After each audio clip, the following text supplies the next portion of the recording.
Exiting the freeway onto the street of Green Valley, the imminent sunrise was now out of her view as she continued on to work. After parking and being delighted that she had so much time to simply exist, Diana's rustling about soon ceased as the quiet stillness permeated her thoughts, commanding her to look to the east. The moment of birth. The sun broke the horizon, a fiery orange ball blazing too intense to be viewed without eye protection. In this case, she saw it through a tree. Her sight was protected. In her line of sight, however, was a white truck just below the rising sun, a disquieting reality that snapped her back and triggered a memory, but she pushed that away to enjoy this moment.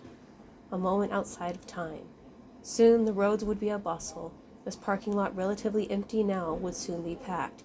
Car sounds were few and distant, slow, quiet, timeless, a rarity in the big city, allowing for a small noise, usually undetectable, to catch her attention.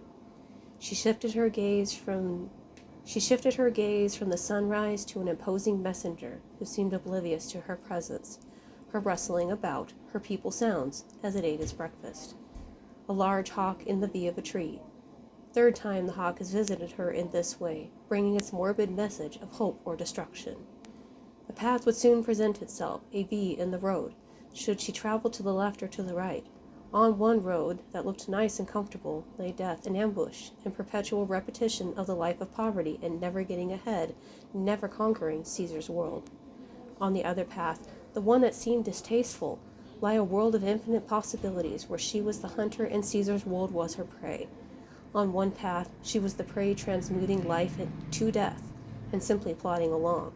On the other path, she captured prey to sustain herself. She transmuted death to life. Life came roaring back in. She had 1 minute to spare. Time suddenly vanished back to real time. Gathering her stuff, closing her car door, and setting the alarm, the hawk never budged. She stood there one final moment, and the hawk looked back, meeting her eye for one moment, and went back to its breakfast. It did not view her as a threat, nor did she even entertain the idea of disrupting its majesty.